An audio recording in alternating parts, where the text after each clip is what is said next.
Thank you. Thank you. Pessimist, come on. Okay, fantastic. Wow. So these are the guys fighting on the stage. Look at that. বিদেশে গিয়ে বিভিন্ন সময় যেসব think ট্যাঙ্কের সঙ্গে সাক্ষাৎকার দেন ডক্টর মোহাম্মদ ইউনূস, সেসব ক্ষেত্রে প্রায়শই তিনি এমন সব হাসতে হাসতে বেফাঁস মন্তব্য করে বসেন যে সেগুলোর কোনো যুক্তি খুঁজে পাওয়া মুশকিল। হাসতে হাসতে কৌতুকচ্ছলে নিউ ইয়র্কে তিনি Asia society policy institute, Asia society এর আয়োজনে এক সাক্ষাৎকার অনুষ্ঠানে এমন এক মন্তব্য করেছেন যে প্রশ্ন তুলতেই হয় ডক্টর মোহাম্মদ ইউনূস আসলে দাড়ি বিষয়টাকে, মানে বাঙালি মুসলমান পুরুষ দাড়ি রাখবেন এই বিষয়টিকে ঠিক কোন চোখে দেখেন। তার কাছে কি দাড়ি মানেই তালেবান, এবং তালেবান মানেই ইসলামপন্থী দল, বা ইসলামপন্থী দল মানেই তালেবানের রাজনীতি? এই প্রশ্নগুলো করা অত্যন্ত জরুরি হয়ে উঠেছে যখন ডক্টর মোহাম্মদ ইউনূস সেই সাক্ষাৎকারে তার বক্তব্য রাখার সময় বলে বসেন যে অনেকেই বলেন 2024-এর জুলাই আগস্ট আন্দোলনটি ইসলামপন্থীদের নেতৃত্বে হয়েছে, এবং সেই কথার প্রেক্ষিতে তিনি কৌতুকচ্ছলে বলেন, মানে একেবারে হাসতে হাসতে বলেন যে তারা বলছে যে এরা সব তালেবান এবং এদের প্রশিক্ষণ দেওয়া হয়েছে। তারা এমনটাও বলেছে আমিও একজন তালেবান, আমার দাড়ি নেই, মাত্রই তা বাড়িতে রেখে এসেছি। এখন আমার প্রশ্ন, ডক্টর মোহাম্মদ ইউনূসের কি খুব আপত্তি বাংলাদেশে 2024 সালের জুলাই আগস্ট আন্দোলনটি ইসলামপন্থী দলগুলোর নেতৃত্বে ঘটে থাকলে?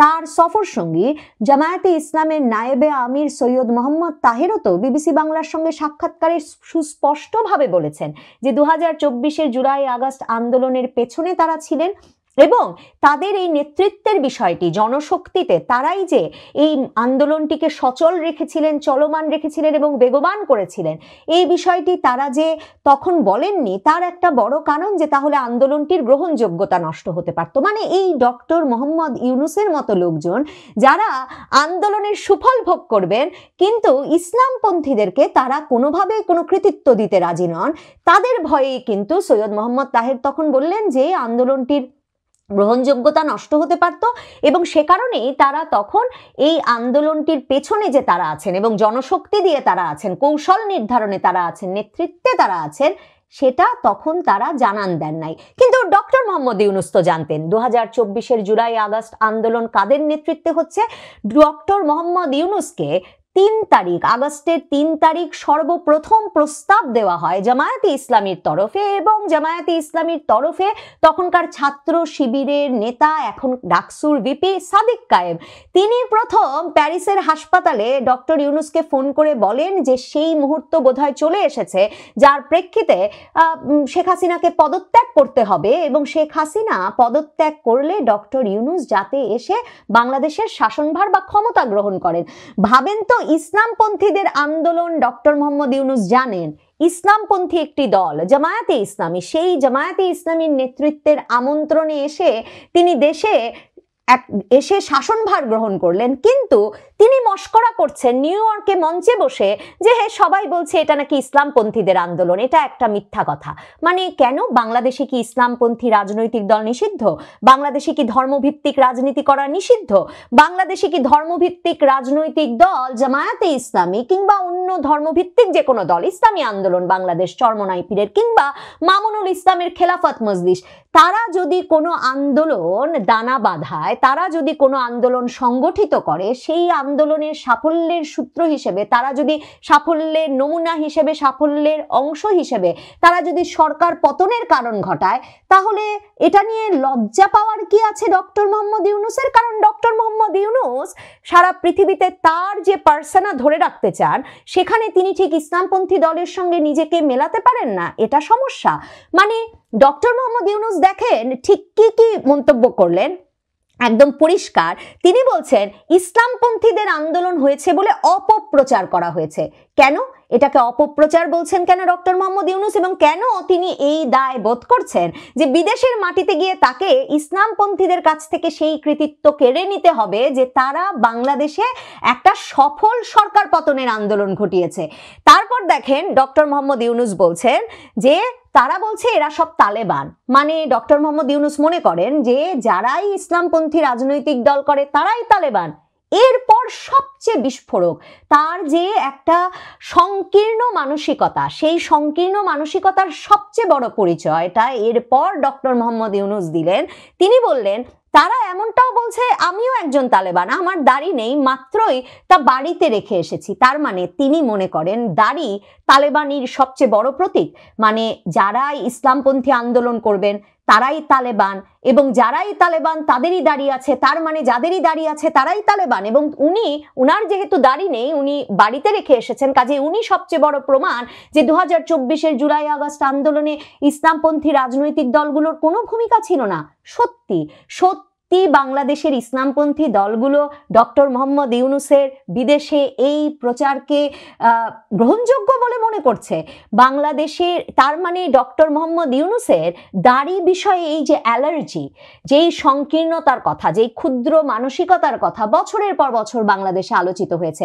মাহফুজ আলম যা নিয়ে ফেসবুকে স্ট্যাটাস দিয়ে লেখেন যে ইসলামপন্থীদেরকে মানুষ হিসেবে সারা জীবন ধরে নাকি বাংলাদেশের একটা অংশ বিবেচনা করেছে তাদের পোশাকের জন্যে, মানে ইসলামী পোশাকের জন্যে, তাদের দাড়ির জন্যে, এবং এই মানুষ হিসাবে, মানে ছোট মানুষ হিসাবে, সেই মানে সাধারণ মানুষের মতো নন, তার চেয়ে ক্ষুদ্র একটা জীব হিসেবে এই যে বিবেচনা করার প্রবণতা, ডক্টর মোহাম্মদ ইউনূসের এই প্রবণতাকে কি শুধরে দেবেন জামায়াতে ইসলামীর নেতা সৈয়দ মোহাম্মদ তাহের? নাকি তারা ডক্টর মোহাম্মদ ইউনূসকে যেহেতু তাদের কৌশলের অংশ হিসেবে সামনে বসিয়েছেন, তারাও মেনে নেবেন যে ডক্টর মোহাম্মদ ইউনূস এখনো তাদেরকে আন্দোলনের কোনো কৃতিত্ব দেবেন না, এবং তার অংশ হিসেবে দাড়ি বিষয়ে এ ধরনের আপত্তিকর মন্তব্য করে যাবেন? মানে ডক্টর মোহাম্মদ ইউনূসের কাছে কি তাহলে সৈয়দ মোহাম্মদ তাহের একজন তালেবানি, কারণ তিনি ধর্মভিত্তিক রাজনীতি করেন এবং দাড়ি রাখেন? ডক্টর মোহাম্মদ ইউনূসের কাছে কি তাহলে জামায়াতের আমির শফিকুর রহমান তিনি একজন তালেবানি, কারণ তিনি ধর্মভিত্তিক রাজনীতি করেন এবং তিনি দাড়ি রেখেছেন?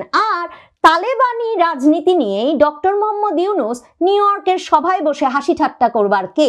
কারণ ডক্টর মোহাম্মদ ইউনূসকে আমরা চোখে যা দেখলাম, ক্ষমতায় যারা বসিয়েছিলেন তাদের মধ্যে তো যারা সম্মত হয়েছিলেন প্রধানতম রাজনৈতিক পক্ষ হিসেবে, তাদের মধ্যে একজন খেলাফত মজলিসের নেতা মামুনুল হক, এবং মামুনুল হক সম্প্রতি আফগানিস্তান ঘুরে এসেছেন এবং তারা এই তালেবানের রাষ্ট্র শাসন পদ্ধতি এসব দেখতে। এবং দেখেন মামুনুল হক যে কথা সংবাদ মাধ্যমকে বলেছেন যে যদি গণতান্ত্রিক উপায়ে নির্বাচনের মাধ্যমে একটা ইসলামপন্থী দল ক্ষমতায় আসতে পারে, তাহলে তারা যে ধরনের রাষ্ট্র শাসন পদ্ধতি বাংলাদেশে চালু করতে চাইবে সংখ্যাগরিষ্ঠ মানুষের মতামতের ভিত্তিতে, সেটা সেই রাজনৈতিক পরিবর্তনটার জন্য তারা কাজ করেন। ডক্টর মোহাম্মদ ইউনূসের এখানে আপত্তি কোথায়? ডক্টর মোহাম্মদ ইউনূস শেখ হাসিনাকে ফেলে দিলে ক্ষমতায় এসে বসতে পারবেন, সেই ক্ষমতার মাসনাদে বসে তিনি বেরিয়ে বেড়াবেন দেশে দেশে, কিন্তু তিনি ইসলামপন্থীদের তার মানে ক্ষমতায় দেখতে চান না, বাংলাদেশ ইসলামপন্থীদের কাছে চলে গেছে, সেটা বিশ্বাস করতে বা সেই বিষয়টিকে প্রকাশ করতে তার মানে তার আপত্তি, এবং তিনি মনে করছেন বাংলাদেশের সব ইসলামপন্থী দল আসলে তালেবানি দল। এই বিষয়গুলোর আমার মনে হয় একটা বোঝাশোনা ইসলামপন্থী দলগুলোর সঙ্গে, ডক্টর ইউনূসের মিত্র যারা, ডক্টর ইউনূসকে ক্ষমতায় বসিয়েছেন যারা, তাদের সঙ্গে হওয়াটা খুব জরুরি। ডক্টর ইউনূস এই অনুষ্ঠানে, এই যে এশিয়া পলিসি সোসাইটির এই অনুষ্ঠানে তার সঙ্গে মূলত তার এই অনুষ্ঠানটি সঞ্চালনা করেন দক্ষিণ কোরিয়ার নারী পররাষ্ট্রমন্ত্রী কিউং ওয়াহা ক্যাং, এবং এক অনুষ্ঠানের এক পর্যায়ে ডক্টর মোহাম্মদ ইউনূস এরাই রাজপথে ফাইট করেছে বলে আক্তার হোসেন এবং তাসনিম জারাকে মঞ্চে, তাসনিম জারা ঠিক কিভাবে বাংলাদেশের রাজপথে ফাইট করলেন? 2024-এর জুলাই আগস্ট দূরের কথা, জানুয়ারি মাসে এসে তিনি হঠাৎ করে স্বামী সহ এসে জাতীয় নাগরিক পার্টির একেবারে শীর্ষতম পদে আসীন হওয়ার আগ পর্যন্ত তাসনিম জারার যে বাংলাদেশের রাজনীতি নিয়ে কোনো আগ্রহ আছে, তাসনিম জারার যে শেখ হাসিনার শাসন নিয়ে কোনো আপত্তি আছে, কোনো প্রকাশ্য মঞ্চে তো আমরা এমন কোনো বক্তব্য দিতে দেখিনি। তিনি তো তখন ডাক্তারি ভিডিও বানাচ্ছিলেন। তাহলে তাসনিম জারাকে কি কারণে ডক্টর ইউনূস পরিচয় করিয়ে দিলেন মঞ্চে জুলাই আগস্টের রাজপথের সাহসী যোদ্ধা হিসেবে? এই 2024-এর জুলাই আগস্টে তাসনিম জারা নন, কিন্তু কত কত নারী শিক্ষার্থী, নারী তরুণ মা, তারা এই জুলাই আগস্টের আন্দোলনে রাজপথে ছিলেন। ডক্টর ইউনূস তাদের কাউকে নেন নাই, কারণ ডক্টর ইউনূস চেয়েছেন একজন উচ্চশিক্ষিত বিদেশে পড়ুয়া এমন একজনকে নিয়ে যেতে, তিনি যে ধরনের রাষ্ট্র প্রতিষ্ঠা করেছেন বলে বিদেশে প্রচার করতে চান, সেই মানে রাষ্ট্র চিন্তার একটা প্রতিরূপ হয়ে ওঠেন। মানে তিনি যদি সামান্তা শারমিনকে নিয়ে যান, এবং সামান্তা শারমিন যেহেতু জাতীয় নাগরিক পার্টির সবচেয়ে সক্রিয় নেত্রী, পুরো দলটা সংগঠিত করা সারা বাংলাদেশ জুড়ে তিনি কাজ করেছেন, কিন্তু সামান্তা শারমিন তো হিজাব পরছেন। কাজে এই হিজাবি নারীকে তো ডক্টর মোহাম্মদ ইউনূস জাতিসংঘে নিয়ে গিয়ে বিদেশি অতিথিদের সাথে পরিচয় করিয়ে দিতে পারেন না। কাজেই তিনি নিয়ে গেছেন বিদেশে পড়ুয়া ডাক্তার, উচ্চশিক্ষিত, পশ্চিমা পোশাক পরা তাসনিম জারাকে, যাতে ডক্টর মোহাম্মদ ইউনূস তালেবান সরকার প্রতিষ্ঠা করেছেন এমন কোনো কলঙ্ক তার বিদেশি বন্ধুরা তাকে দিতেই না পারে। কারণ তিনিও তো দাড়ি বাড়িতে রেখে এসেছেন, কাজে তিনিও বাড়িতে রেখে গেছেন সেই নারীদের, যেই নারীরা মানে বাংলাদেশের ফেলে গেছেন সেই নারীদের স্বীকৃতি দেওয়ার উপায়, যেই নারীরা হিজাব পরে, বোরখা পরে ইসলামী রাজনীতির অংশ হিসেবে, ধর্মভিত্তিক রাজনীতির অংশ হিসেবে 2024-এর জুলাই আগস্ট আন্দোলনের একেবারে সম্মুখ সারিতে থেকেছেন এবং সম্মুখ সারিতে থেকে প্রাণ ভয়কে তুচ্ছ করে লড়াই করেছেন। ডক্টর মোহাম্মদ ইউনূস তাসনিম জারাকে জুলাই আগস্ট আন্দোলনের রাজপথে সাহসী যোদ্ধা বলে পরিচয় করিয়ে দিয়ে মঞ্চে উঠিয়েই কর্মর্দন করেছেন। অন্যদিকে তিনি ভুলে গেছেন যে বাংলাদেশের সংস্কৃতি, বাংলাদেশের যে ধর্মীয় সংস্কৃতি, সেই সংস্কৃতিতে আসলে এই কর্মর্দন অনেকেই একেবারেই অনুমোদন করে না।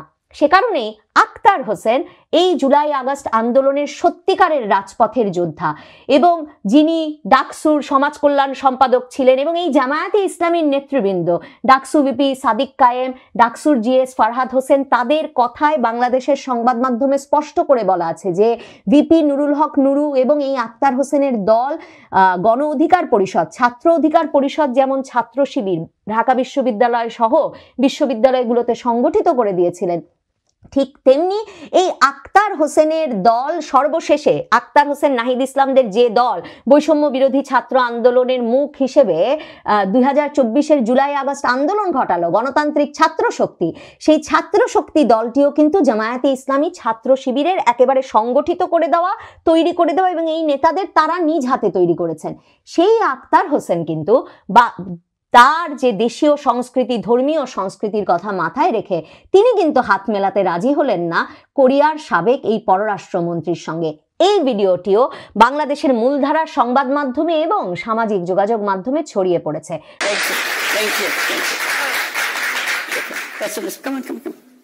Okay, fantastic. Wow. So these are the guys fighting on the street. Look at that. Thank you. Thank you. Thank you. Okay. Thank you. Thank you. Thank you. Okay. Big applause for them. Doctor Mohammad Yunus বাংলাদেশের সংস্কৃতি, বাংলাদেশের রাজনীতিটা যত দ্রুত বোঝেন এবং বাংলাদেশের রাজনীতিতে ইসলামপন্থীদের প্রভাব যত দ্রুত স্বীকার করে নেন, তত মঙ্গল। আর তিনি যখন বাংলাদেশের প্রতিনিধিত্ব করতে গিয়ে দাড়ি রাখা নিয়ে মশকরা করতে, মানে একেবারে ইসলামপন্থী রাজনৈতিক দলগুলোকে দেখতেই না পারবার বা তাদের উপস্থিতিটাকে একরকমের ইগনোর করে যাওয়ার যে প্রবণতা, সেটা যেমন ডক্টর মোহাম্মদ ইউনূস সবচেয়ে বড় বেনিফিশিয়ারি হয়ে, সুবিধাভোগী হয়েও সেই ধারাটি অব্যাহত রেখেছেন, যে ধারায় তিনি আসলে আমেরিকার প্রভুদের কথা দিয়ে আসছেন যে ফেব্রুয়ারিতে নির্বাচন করে তিনি মধ্যপন্থী দল বিএনপিকে ক্ষমতায় নিয়ে আসবেন। সেই একই ধারায় তিনি এই স্পর্শকাতরতার আলাপও এড়িয়ে যাচ্ছেন যে তিনি যেই দেশটি ক্ষমতার শীর্ষে বসে আছেন, সেই দেশে কে কি নিয়মে দাঁড়িয়ে রাখবে তা নিয়ে কেন মবের শাসন কায়েম করা হচ্ছে এবং ব্যক্তি স্বাধীনতায় কেন হস্তক্ষেপ করা হচ্ছে।